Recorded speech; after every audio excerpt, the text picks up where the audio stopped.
Bonsoir à toutes et à tous. Je suis ravi d'être avec vous pour ce journal du mardi 25 février. Voici les principaux titres que nous allons développer. Aux assises, un homme a été condamné à 30 ans de réclusion criminelle après une séparation tumultueuse avec son ancienne compagne. Il avait tué leur fils de 3 ans par strangulation. Quelles sont les règles et les justificatifs à fournir pour une location de voiture? On se pose la question ce soir après l'accident dimanche à Mataia qui a fait 1 mort et 2 blessés graves. Le conducteur du véhicule de location n'avait pas le permis. Ça fait déjà 7 morts sur les routes du Fénois depuis le début de l'année. La situation est catastrophique. Nous allons en parler avec le directeur de l'Association de sécurité routière de Polynésie, Nino Bonis. 3 équipes médicales de la direction de la santé sillonnent les communes de Tahiti jusqu'à vendredi dans l'optique de vacciner les personnes les plus fragiles contre la grippe. Des masques et des tubas pour observer la biodiversité marine. C'est dans cette optique que l'IFRECOR Polynésie a fait un don de 1400 packs de matériel. Tout cela dans la continuité du concours TOARIF 2024. Les scolaires lauréats étaient présents. Que ce soit au practice ou sur le parcours avec un fairset ou un putter, sur le fairway ou dans un bunker, vous pouvez vous initier au golf jusqu'au 1er mars à Atimono. L'EGAT a prévu une dizaine de journées découvertes. Merci d'être avec nous. C'était le 3e et dernier jour de procès pour Gaël Parao, accusé d'avoir tué son fils Brian, âgé de 3 ans, par strangulation. J'avais commencé la mise à mort, je ne pouvais pas m'arrêter. Voilà ce que l'accusé a déclaré devant la cour d'assises de Papeete. Il a avoué son geste, mais reste désormais à comprendre ce qui l'a incité à passer à l'acte. Chiquita Teiva, Teiva Ribe. Gaël Parao, 44 ans, était en pleine possession de ses esprits lorsqu'en 2022, il étrangle son fils alors âgé de 3 ans. Selon l'expert psychiatre, il n'a aucune maladie mentale, mais sa dangerosité criminologique étant avérée, il y a de fortes probabilités qu'il commette à nouveau une infraction grave. Ce n'est pas le cas de M. Parao qui n'a pas cette maladie psychiatrique, mais qui est dangereux dans le sens où il n'est pas capable non plus de se remettre en cause, n'est pas capable d'avoir cette culpabilité en lui, n'est pas capable d'éprouver ses regrets. L'avocat de la partie civile a insisté sur la froideur du père et l'agonie de l'enfant pendant la strangulation. Une agonie qui a duré 6 longues minutes. Lorsqu'il a commencé à étrangler son fils, la maman qui était partie un peu acheter une glace à sa fille est revenue. Donc il a entendu la maman revenir, on lui a posé la question, mais pourquoi n'êtes-vous pas revenu à la réalité, on ne tue pas un enfant. Il a dit il devait aller jusqu'au bout. Et une phrase absolument glaçante qu'il a dit, la mise à mort avait commencé. Du côté de la défense, Maître Nougaro va mettre l'accent sur l'environnement instable et violent dans lequel il a grandi, ainsi que sa relation fragile avec sa compagne. Un monde qu'il aurait voulu éviter à son fils. De se retrouver, j'allais dire, dans une situation où quelque part, pour son enfant, c'est la même chose, même s'il n'y a pas la violence, mais il y a des failles. Et il y a énormément, tout simplement, d'immaturité. Il y a, j'allais dire, de la drogue, il y a tout simplement une prise en charge familiale, maternelle, qu'il considère comme étant inadéquate. Pour le ministère public, la culpabilité de Gaël est indubitable. Pour l'assassinat avec préméditation de son fils de moins de 15 ans, le juge de la cour d'assises a confirmé les 30 ans de réclusion criminelle requis par l'avocate générale. Un des tonniers de la société chinoise Zhoushan Pacific Tuna Pelagic Fishery a été saisi par les autorités samedi au port de Papeete. La compagnie avait été condamnée au pénal pour pollution marine en 2022, mais au civil, elle n'avait jamais payé le préjudice dû à la Fédération des associations de protection de l'environnement, près de 3,5 millions. Le tribunal mixte du commerce a donc ordonné la saisie d'un tonnier pour mettre la pression sur la société chinoise qui va finalement régler le préjudice avec 2 millions de francs d'intérêt. La voiture impliquée dans l'accident mortel de Mataia dimanche matin était en fait une location. Le conducteur n'avait pas le permis de conduire et cela interroge forcément sur les dérives de certains loueurs de véhicules peu regardants sur les justificatifs à fournir. Nicolas Suir et Mirko Vonfo ont voulu en savoir davantage sur les conditions de location. Le permis de conduire, c'est l'un des documents incontournables pour louer un véhicule, au même titre qu'une pièce d'identité. La caution est encore souvent demandée, bien que cela soit de moins en moins le cas. Sans ces documents, il est très difficile de conclure une location dans une agence agréée. Les loueurs de voitures demandent le permis physique de la personne qui vient louer parce qu'avec les permis aujourd'hui qui peuvent être dématérialisés, tu peux avoir un retrait de permis et présenter un permis qui n'existe plus via la dématérialisation. Les grandes enseignes affichent des tarifs élevés, à partir de 12 900 francs par jour chez celle-ci, jusqu'à 25 000 francs. L'âge du client est une cause d'augmentation des prix. Cela vaut également pour la caution, à cause du risque d'accident pour les jeunes conducteurs. Celui qui a 25 ans et plus, lui, sa caution va être une caution de 104 000 francs pour une petite voiture, de 104 050 francs plus précisément. Alors que les jeunes conducteurs, la caution va être de 296 050 francs. Permis, pièces d'identité et caution ne sont pas forcément demandées lors des transactions entre particuliers. Ces locations ne sont pas légales en Polynésie. Alors c'est au noir que l'accord se conclut sans nécessité de présentation de documents. On a envoyé des mails à la direction de manière à... On en a envoyé 3, nous concernant. Je sais que nous avons des collègues qui, eux, en ont envoyé beaucoup plus pour dénoncer les personnes qui sont sur ces réseaux sociaux et qui s'affichent pour dire qu'ils sont particuliers et qu'ils louent directement leur voiture. L'an dernier, une quinzaine de mails au total auraient été adressés par l'ensemble des 200 loueurs agréés à la direction des transports terrestres. Aucune réponse ne leur a été renvoyée. Pareil pour notre demande d'interview. Bonsoir Nino Bonis. Bonsoir. Vous êtes directeur de l'association de prévention routière de Polynésie. On peut le dire, depuis 25 ans, vous êtes monsieur sécurité routière au Fénois. Et depuis le début de l'année, la situation est catastrophique. Déjà 7 morts, alors qu'on sort d'une année 2024 déjà très mauvaise, avec 39 décès. Un mort à Moorea samedi, un conducteur qui n'avait pas le permis. Un mort et 2 blessés à Mateia. Là encore, un conducteur qui n'avait pas le permis. Vous avez peut-être l'information, Nino Bonis, mais est-ce qu'il y avait de l'alcool aussi dans ces 2 accidents? Nous n'avons pas les retours parce que le résultat des analyses sont toujours longs dès lors qu'il y a décès. Mais avant d'aller plus loin, Marouki, si vous permettez, je voudrais planter le décor et casser un petit peu l'ambiance, comme ça ce sera fait. À l'heure où je vous parle, depuis le début de l'année, on constate 31% de conduite sous stup par rapport à la même période à l'an dernier. Plus 110% d'excès de vitesse par rapport à la même période de l'année dernière, par rapport à l'an dernier. Et une augmentation générale des infractions relatives au non-port de la ceinture et ou des dispositifs de retenue pour enfants, plus 44%, téléphone au volant, plus 20%, conduite sans permis, plus 20%, non-port du casque, plus 6%. Une banalisation du cannabis qui crève le plafond, avec y compris des conducteurs de bus qui se font contrôler positifs. On n'a vraiment pas de quoi être optimiste pour les mois ou pour l'année à venir, sauf à un changement de comportement radical. Justement, Nino, on va y revenir sur ces chauffeurs de bus qui ont été contrôlés positifs au cannabis. Mais d'abord, parlons de l'accident de Moorea. Un pompier qui meurt dans un accident de la route parce qu'il n'avait pas mis sa ceinture. Est-ce que ça donne un coup dur au travail de prévention que vous menez? J'ai beaucoup pensé à ça. Est-ce qu'on en fait assez? Est-ce que tous les acteurs de la lutte contre l'insécurité routière en font assez? Alors non, on n'en fait jamais assez, mais on en fait beaucoup, que ce soit au niveau de l'État, du pays, des associations.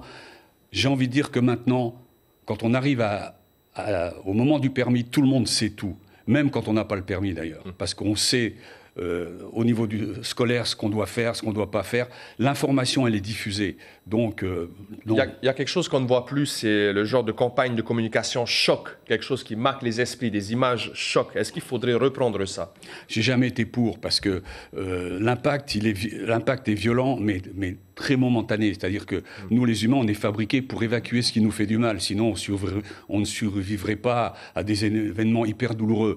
Donc, ça va rester dans notre mémoire, mais pas si longtemps que ça. Ça veut dire qu'il faudrait faire du choc tout le temps. Moi, je préfère travailler sur le long terme, en expliquant, en faisant appel à l'intelligence, à la réflexion, et ça fonctionne.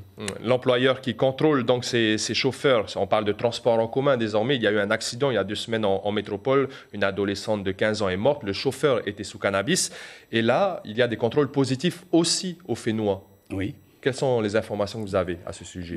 Qui en a, effectivement, que les forces de l'ordre sont très actives dans le domaine. Il y a des chauffeurs de bus qui conduisent sous l'effet du PACA. Oui, il faut dire les choses comme elles sont.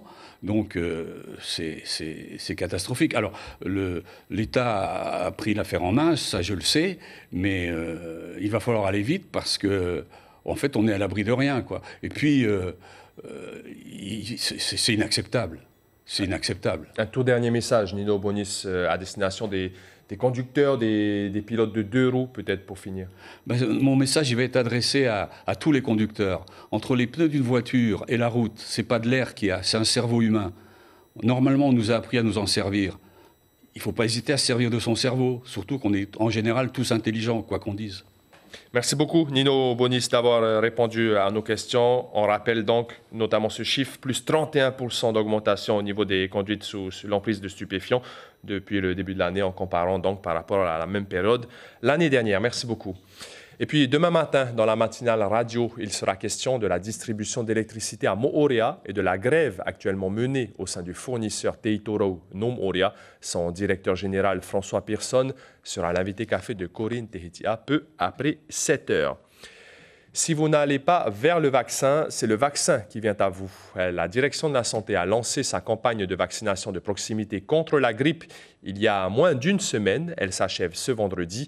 3 équipes médicales sillonnent les communes de Tahiti à la recherche des populations fragiles, telles que les personnes âgées ou encore les femmes enceintes. Ismaël Tahiata et Marcel Bonneau ont suivi l'équipe de la côte Est à Tiaray aujourd'hui.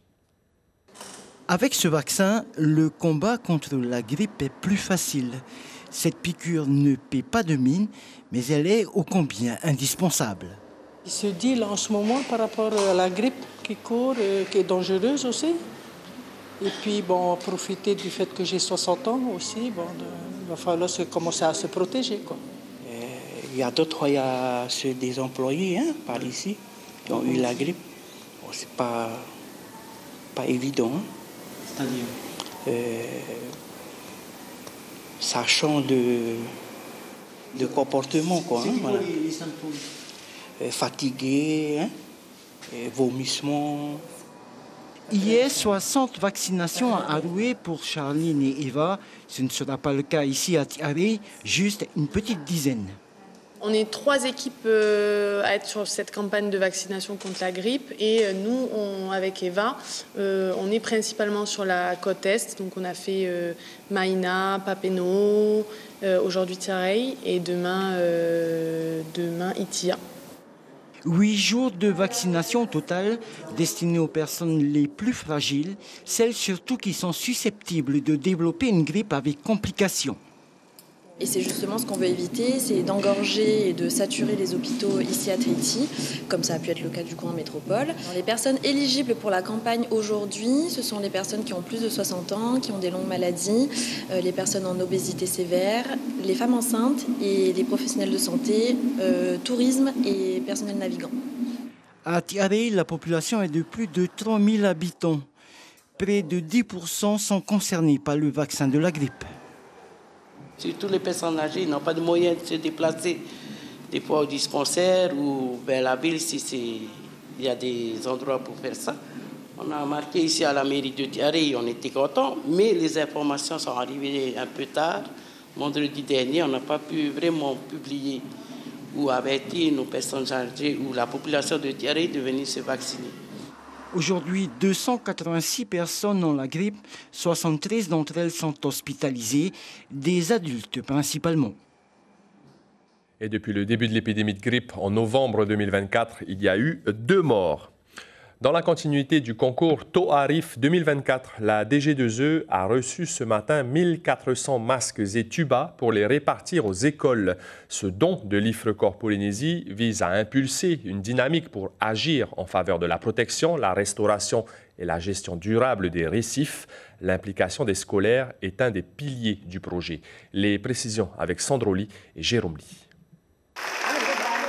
C'est la classe de CM2 Tainan de l'école Farahé Nui qui remporte le trophée de la catégorie cycle 3 pour son projet Le Voyage de Toi. Oh, ici, en fait, c'est quand Toa il est avec ses parents, et puis le plongeur le ramasse ça. Il le ramène à Tahiti, et du coup, ça, c'est quand il est tombé dans le lagon. C'est moi qui ai créé l'histoire et j'ai fait la BD. Ah ouais, et tu peux nous parler de l'histoire? Bon, en fait, en gros, dans notre histoire, on veut genre faire passer un message. Et du coup, en gros, c'est de faire comprendre aux gens qu'il ne faut pas ramasser les coraux. Genre parce que c'est ça qui nous protège des vagues et c'est ça qui fait notre sable. Les élèves ont développé des outils de communication sur la protection des récifs coralliens en utilisant tous les supports possibles pour toucher différents publics.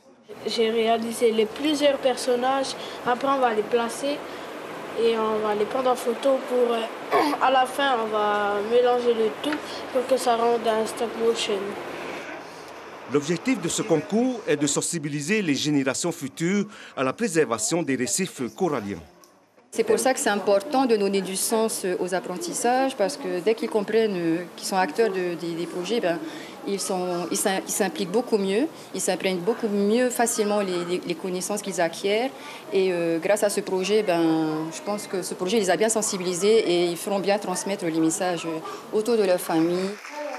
400 élèves ont été récompensés par un don de 1400 kits, comprenant des masques et des tubas offerts par l'IFRECOR Polynésie, afin de permettre aux enfants d'explorer le monde sous-marin et sa biodiversité.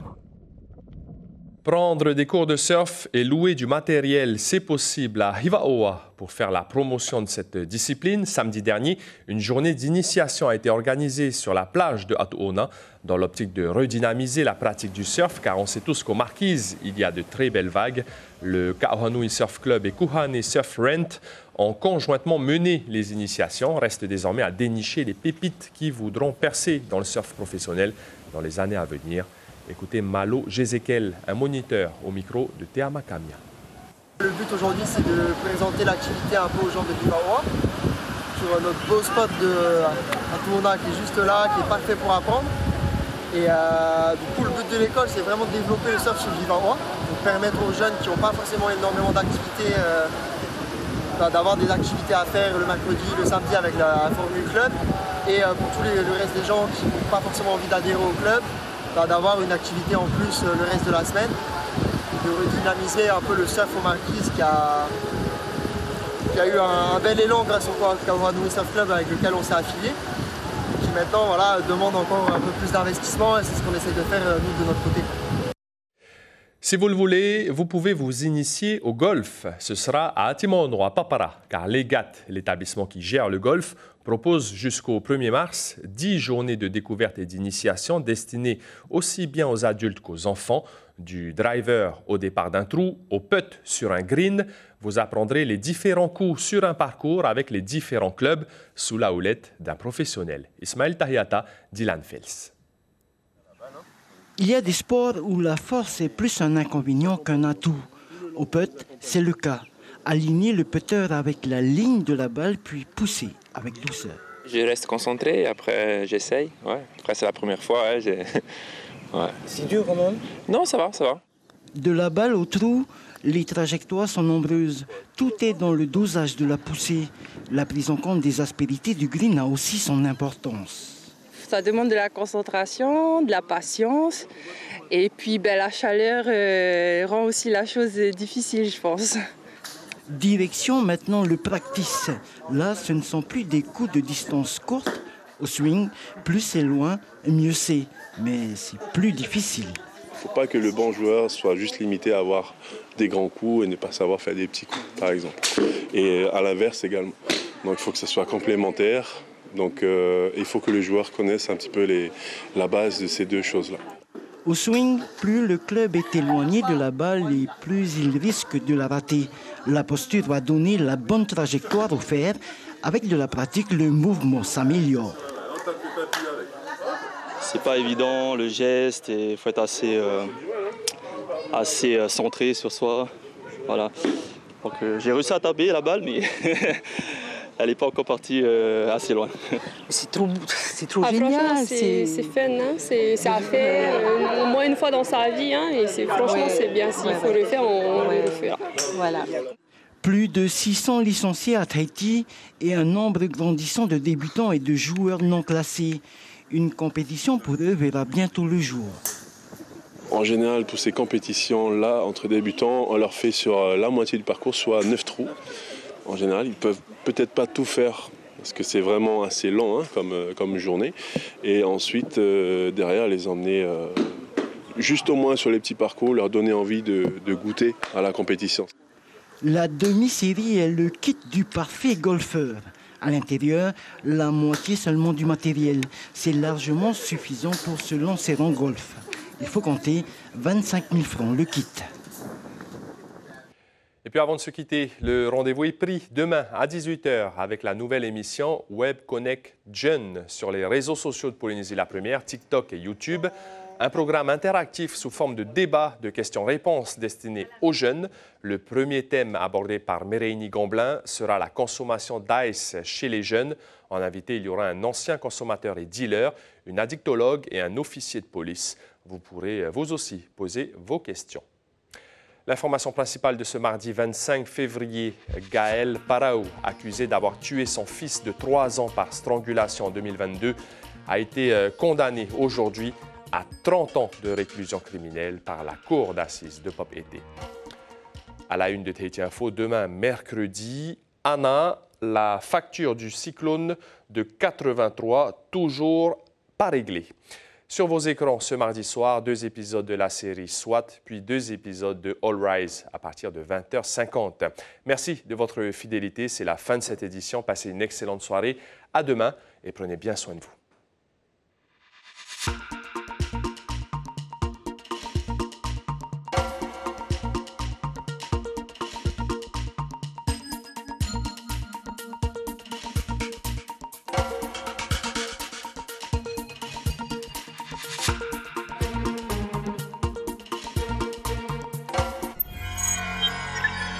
Retrouvez ce programme en replay sur notre site internet